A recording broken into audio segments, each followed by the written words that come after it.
हमारी कायनात सिर्फ स्टार्स, प्लैनेट्स या किसी भी किस्म के मैटर्स पर ही मुश्तमिल नहीं है, बल्कि इसमें कुछ अनसीन चीज़ें भी पाई जाती हैं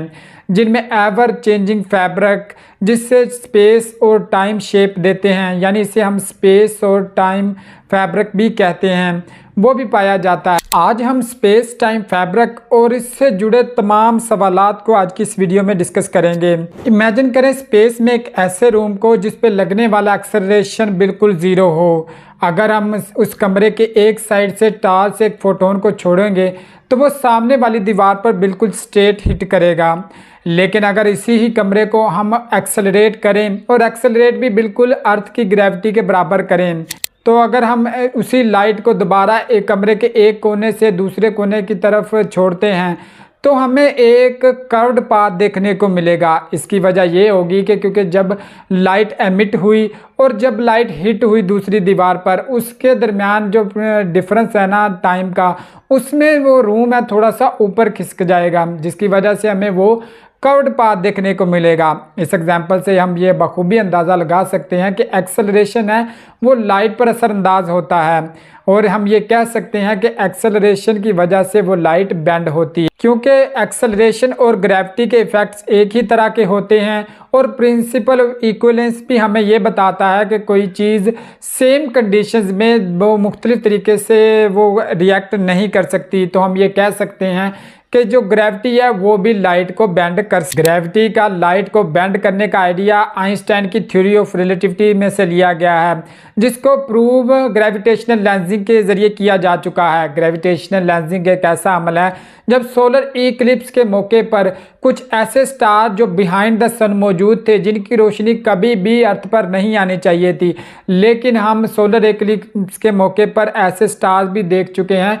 जो सन के पीछे छुपे हुए थे। उसकी वजह यही थी कि सन की ग्रेविटी ने उनकी लाइट को बेंड कर दिया था, जिसकी वजह से वो अर्थ पर भी देखे जा सके। रिलेटिविटी थ्योरी के मुताबिक जिस चीज़ के पास जितना ज़्यादा मैस होगा स्पेस टाइम फैब्रिक में उतना ही कर्व ज़्यादा होगा, और जितना कर्व ज़्यादा होगा उतनी ही ग्रेविटी ज़्यादा पैदा होगी, और जितनी ग्रेविटी ज़्यादा पैदा होगी लाइट उतनी ही ज़्यादा बेंड होगी। इसी वजह से ब्लैक होल का कंसेप्ट हमारे पास मौजूद है, क्योंकि वहाँ पे इन्फिनिटली ग्रेविटी होती है, तो वहाँ पे लाइट वापस नहीं आ सकती, क्योंकि वो पूरी की पूरी ही बेंड हो जाती है। लेकिन सवाल ये पैदा होता है, लाइट अगर बिल्कुल स्ट्रेट पाथ वो फॉलो करती है तो वो कैसे बेंड हो सकती है। यहाँ पे दो फिजिक्स के लॉस में कंट्राडिक्शन पाई गई। लेकिन इमेजिन करें एक कर्व को, अगर आप उसको तीन एंगल से देखते हैं, राइट साइड से देखेंगे तो भी आपको वो कर्व नज़र आएगा, लेफ्ट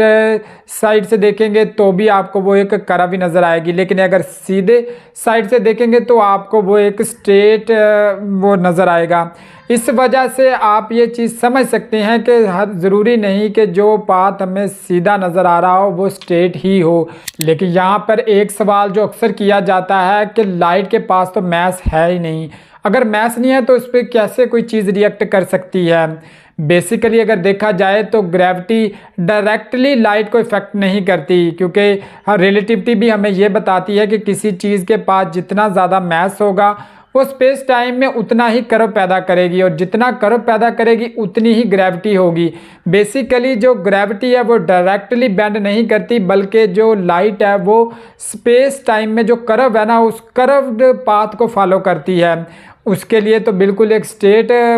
होता है, लेकिन ऑब्जर्वर के लिए वो एक कर्व पाथ बन सकता है। इसी वजह से जो स्पेस टाइम के कर्व है वही बेसिकली वो लाइट को बेंड करती है। लेकिन इनडायरेक्टली तौर पर हम ये कह सकते हैं कि क्योंकि वो कर्व है वो ग्रेविटी की वजह से पैदा होती है, तो हम ये भी कह सकते हैं कि ग्रेविटी है जो वो लाइट को बेंड करती है। हमें जो वीडियो में दिखाया जाता है स्पेस टाइम फैब्रिक के वाले से, बेसिकली वो 2 डायमेंशनल वीडियोज़ होती हैं। इस वजह से उसके कंसेप्ट में थोड़ा उलझन पैदा हो सकती है। लेकिन बेसिकली जो स्पेस टाइम फैब्रिक है वो कुछ इस तरीके से ऑल ओवर द अर्थ या ऑल ओवर द स्पेस पाया जाता है। लेकिन सवाल ये पैदा होता है कि स्पेस के साथ मिलाकर टाइम कैसे जुड़ा हुआ है, और क्या ग्रेविटी है वो टाइम को भी इफेक्ट करती है जैसा कि स्पेस फैब्रिक को इफेक्ट करती है।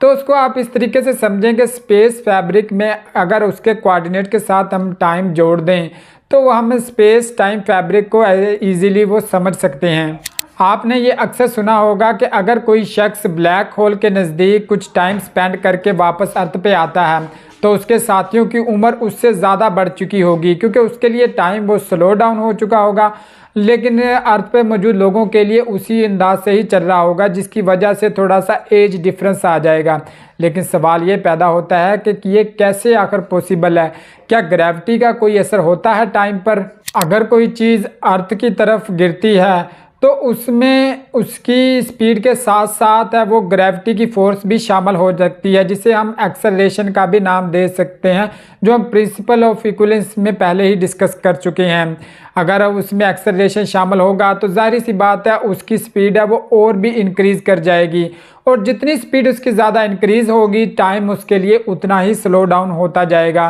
जो कि हम थ्योरी ऑफ रिलेटिविटी की सीरीज़ में पहले ही पढ़ चुके हैं। तो अगर हम ये समझ लें कि जो एक्सेलरेशन है या ग्रेविटी है, क्योंकि ये दोनों बराबर की चीज़ें हैं और यही टाइम को स्लो डाउन कर रही हैं, तो आप इस बात को भी बखूबी समझ सकते हैं कि जितना किसी चीज़ के पास मास ज़्यादा होगा उतनी ही कर्व ज़्यादा पैदा होगी स्पेस टाइम फैब्रिक में, और उतना ही ग्रेविटी ज़्यादा पैदा होगी, और जितनी ग्रेविटी ज़्यादा पैदा होगी टाइम उसके लिए उतना ही स्लो डाउन होता जाएगा। इसी वजह से कहा जाता है कि ब्लैक होल के नज़दीक है टाइम वो काफ़ी ज़्यादा स्लो डाउन हो जाता है एज़ कम्पेयर टू दूसरी जगह। कोई भी चीज़ अगर स्पेस में मूव करती है वो स्पेस के साथ साथ टाइम में भी फॉरवर्ड है वो मूव करती है, क्योंकि टाइम है वो through out the universe same नहीं है, और हर चीज़ के लिए डिफरेंट हो सकता है, और इसकी जो स्पीड है टाइम की वो डिपेंड करेगी चीज़ की पोजीशन पर कि वो स्पेस और टाइम में कहाँ पर मौजूद है। उसी वाले से ही उसके टाइम की जो वैल्यू है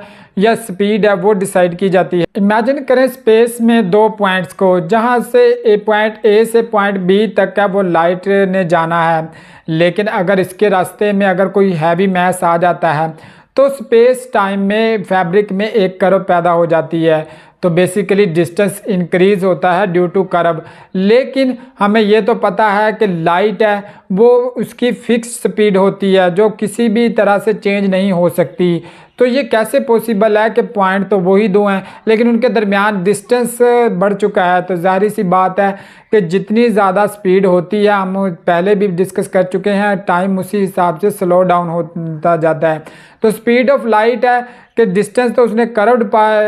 तय करना है, लेकिन टाइम उसके लिए ऑब्जर्वर के लिए उतना ही स्लो हो जाए। इन एग्जाम्पल की मदद से हम बखूबी समझ सकते हैं कि स्पेस फैब्रिक में टाइम भी साथ ही जुड़ा हुआ है, इसलिए हम जब भी बोलते हैं वो स्पेस फैब्रिक नहीं बोलते बल्कि स्पेस टाइम फैब्रिक बोलते हैं। और इसी पर ही पूरी की पूरी थ्योरी ऑफ रिलेटिविटी है उसका इन्हिसार है, क्योंकि अगर हमें स्पेस टाइम फैब्रिक की समझ नहीं आती तो बेसिकली हम थ्योरी ऑफ रिलेटिविटी को भी समझ नहीं सकते।